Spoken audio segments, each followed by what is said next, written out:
Now then, folks, how we doing? It's James JT at the movies, and I'm in an unusual location for you today. I'm in my basement, so I'm not being held captive or anything like that. So you don't need to worry. But I'm just doing a bit of sorting out on a day off from work. We recently, as you know, moved into a new house. And there's all manner of things down here that need sorting out. And upstairs is a building site at the moment because we're actually having some building work done on the house. And I'd just be getting in the way if I was up there. So I thought, well, do you know what? I'll come down here and I'll do a bit of sorting out. And I've happened across a box of some of my old VHS and some of my dad's old VHS. And I thought, since it's movie related, why not show you on the channel? So here we are, folks. This is the box of VHS. So I'm going to just sort of start going through them, and then I'll start piling them wherever I can, and we'll go from there. So we'll start with this one here, the first one that I'm coming to, the Flintstones, the Gravelberry Pie King. Yeah, I'm reading that right. Do you know, I don't even remember what happens in that one, but I've had that a very long time. Pop it down here on the floor. And then we've got Pokemon Mewtwo Returns, the movie. Now, I know I've deliberately kept hold of that because I don't think it's ever seen a DVD release, and it's actually quite hard to get a hold of. So I know that I kept that one for a reason. And then I've been able to get the DVD collection with the first 3 Pokemon movies in, but I've got the first Pokemon movie there. And then, this is the second one. God, look, don't know if you can tell on the video, but it's sort of bleached with the sun. I used to have these on a shelf in my bedroom that was right near the window, and you can tell that it's sort of a bit sun-dyed. And then this one here, yeah, this one's one of the other ones as well. I really do apologise for the location, but I didn't feel like dragging this box up into the house, especially with all the work going on. Pokemon 3 there. Never enjoyed that one as a kid. And then my granddad gave me this one when I started learning to play the guitar. One of my granddad's guitar heroes is Hank Marvin. He loves the Shadows and all that sort of stuff, and taught me a lot of that while I was finding my way with the guitar. As I remember, this is quite an alright little concert, is this? If you like that sort of music. And then here we go. So Live and Let Die. So this is my old copy of Live and Let Die. I remember getting this from a charity shop when I was a young lad, in the sort of the big clamshell case as well, which is great. It's huge. It's this thing. It's amazing. Can you imagine how much room our collections would take up if if boxes were still this size? Which brings me on to this one, which was one of my favourites growing up, and I've got the DVD of this as well. Scooby-Doo and the Witch's Ghost. We've then got some more Hanna-Barbera with Top Cat. Wacky Races. This one was great. I remember watching this one and almost wearing the tape out on this one. Like I say, it goes on for 2.5 hours, and it's just ace. I love it. Just absolutely love it. And then we've got this one here. So this is the old 70s Batman TV show, where Casey Kasem, who was the voice of Shaggy, is the voice of Robin. Folks might remember that from the crossover that they did with Scooby-Doo, but this is the show that they crossed it over from. It's appalling, is this? It's so bad. Let's have a look. License to Kill. So this is my favourite Bond film and one of my favourite films of all time, as anybody who knows me will know.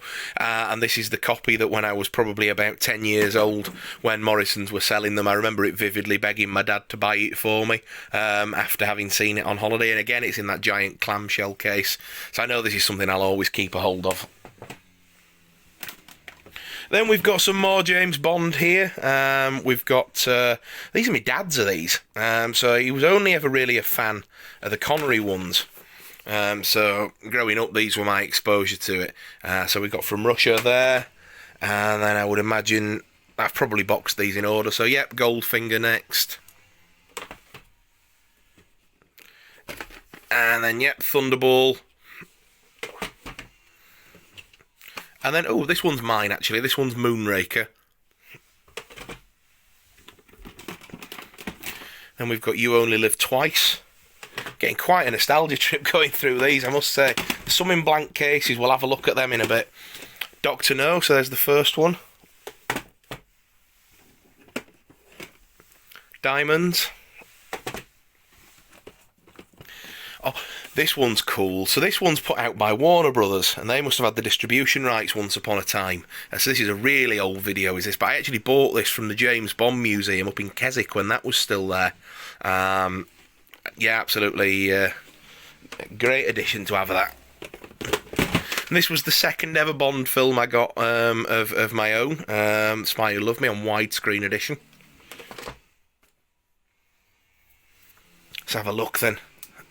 Apologies if you can hear the building work. Like I said, we're having some stuff done with the loft conversion and a flight of stairs put in, so it's like hell upstairs. So this is actually an interesting edition of The Matrix. It's a cardboard case. Can I open it one-handed? Balancing a box on another box in the cellar. So, you know, it opens up and it's quite a nice edition. It's just fairly sturdy card. But I remember actually picking that up in a charity shop and sort of been one of the sort of like the early stages of me being a collector and thinking, oh, that's different to a normal video. I'll get that. This one was another one of my dad's that he gave to me when he got the DVD, which I now have upstairs. And it's the Blues Brothers. It's great. I didn't actually realise, and I'm not entirely sure if there was a reason for it, because I know that they could put longer films onto like long play videos and things like that. But this is ever so slightly cut, like the scene where Elwood goes to tell his boss at the glue factory that he's resigning to go and be a minister, which obviously is not true.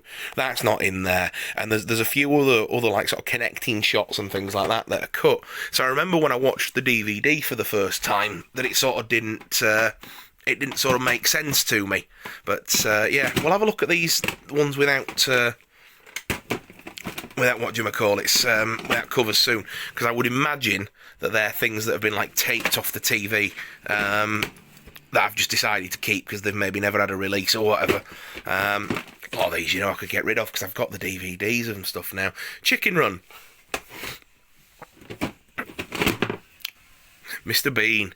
So I remember this having me in absolute stitches because there's the sketch where Mr. Bean goes to the shops and he's buying something on his credit card and he's, you know, whatever, he's doing his shopping or whatever, and then somebody comes and puts a bag down over his credit card and he ends up having to follow him into a toilet cubicle to try and retrieve his card. And to remember it having me in stitches.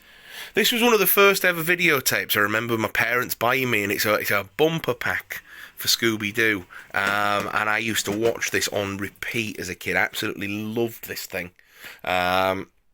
You know, it's got some of the classic Scooby-Doo Where Are You episodes on there. And I actually, not so long since, to watch that episode again, The Ghoul, the Bat and the Ugly, bought for €5 the German copy of Scooby and Scrappy-Doo so that I could watch that episode again, because I couldn't be bothered coming to find this box and setting a VHS up.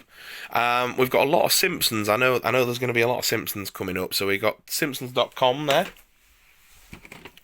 And then we've got Monsters, Inc., and yeah, I'd remembered rightly with the blue VHS tape and then the artwork inside as well.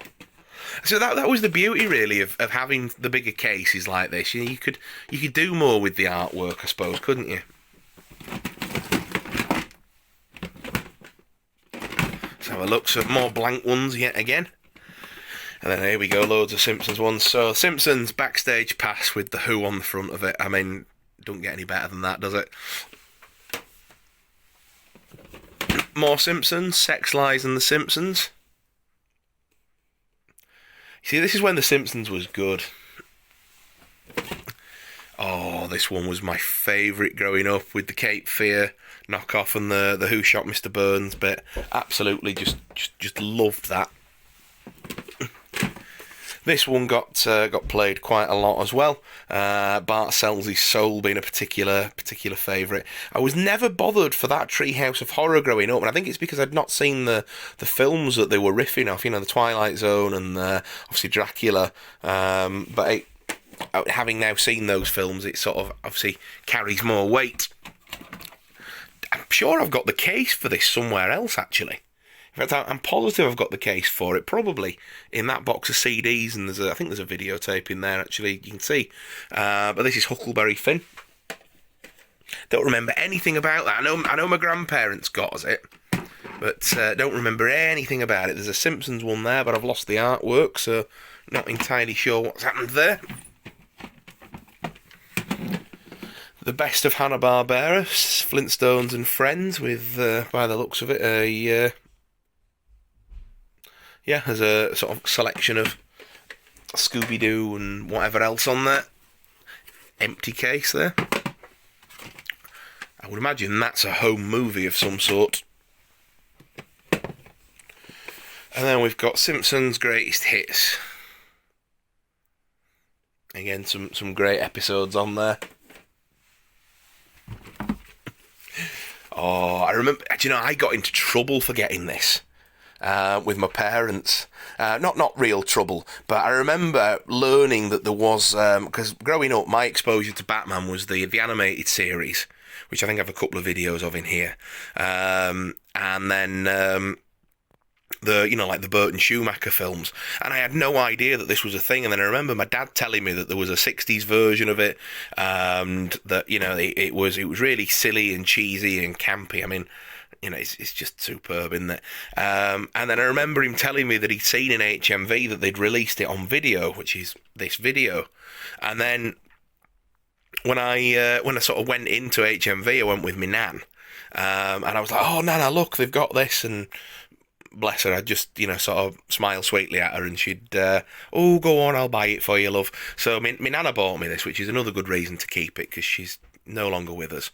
But I remember getting home and being right excited to show mum and dad, and I was in trouble because they were planning on getting me it for, I can't remember whether it was my birthday or Christmas or whatever was coming up, but I'd sort of scuppered the plans. So, another Simpsons one here, Dark Secrets of the Simpsons. So this one was my introduction to the X-Files and where my love for that show started. I've been very lucky to meet both Gillian Anderson and David Duchovny in real life, both very lovely people. This was another one of Dad's, was this one actually, with obviously it's got Dancing Homer and Old Money on it. So I'm not entirely sure why there's only 2 episodes on this one. The other ones always had 4 or 5 on them, but there's a couple of good strong episodes there. And then, do you remember this sort of, I wasn't born in the 80s, but in the 80s they sort of revived the Flintstones and they sort of like aged them up appropriately. So when obviously the babies were babies in the 60s, in the 80s they would have been grown up, and Pebble and Bam Bam sort of getting married and having a kid, and Dino there rocking the baby, bless. I remember that one being a really good one.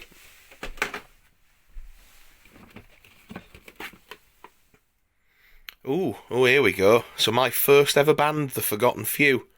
God, we were dire. Absolutely dire.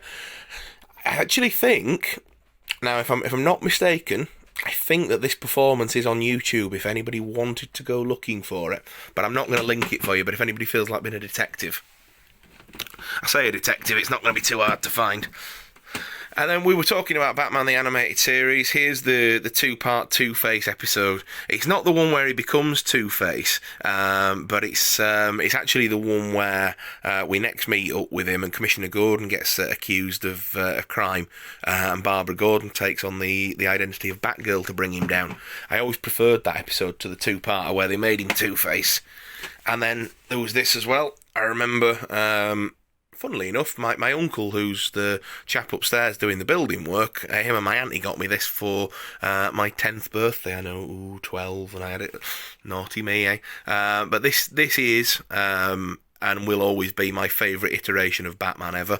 I love Batman Beyond, and the whole series, the comics, the world, just absolutely love it.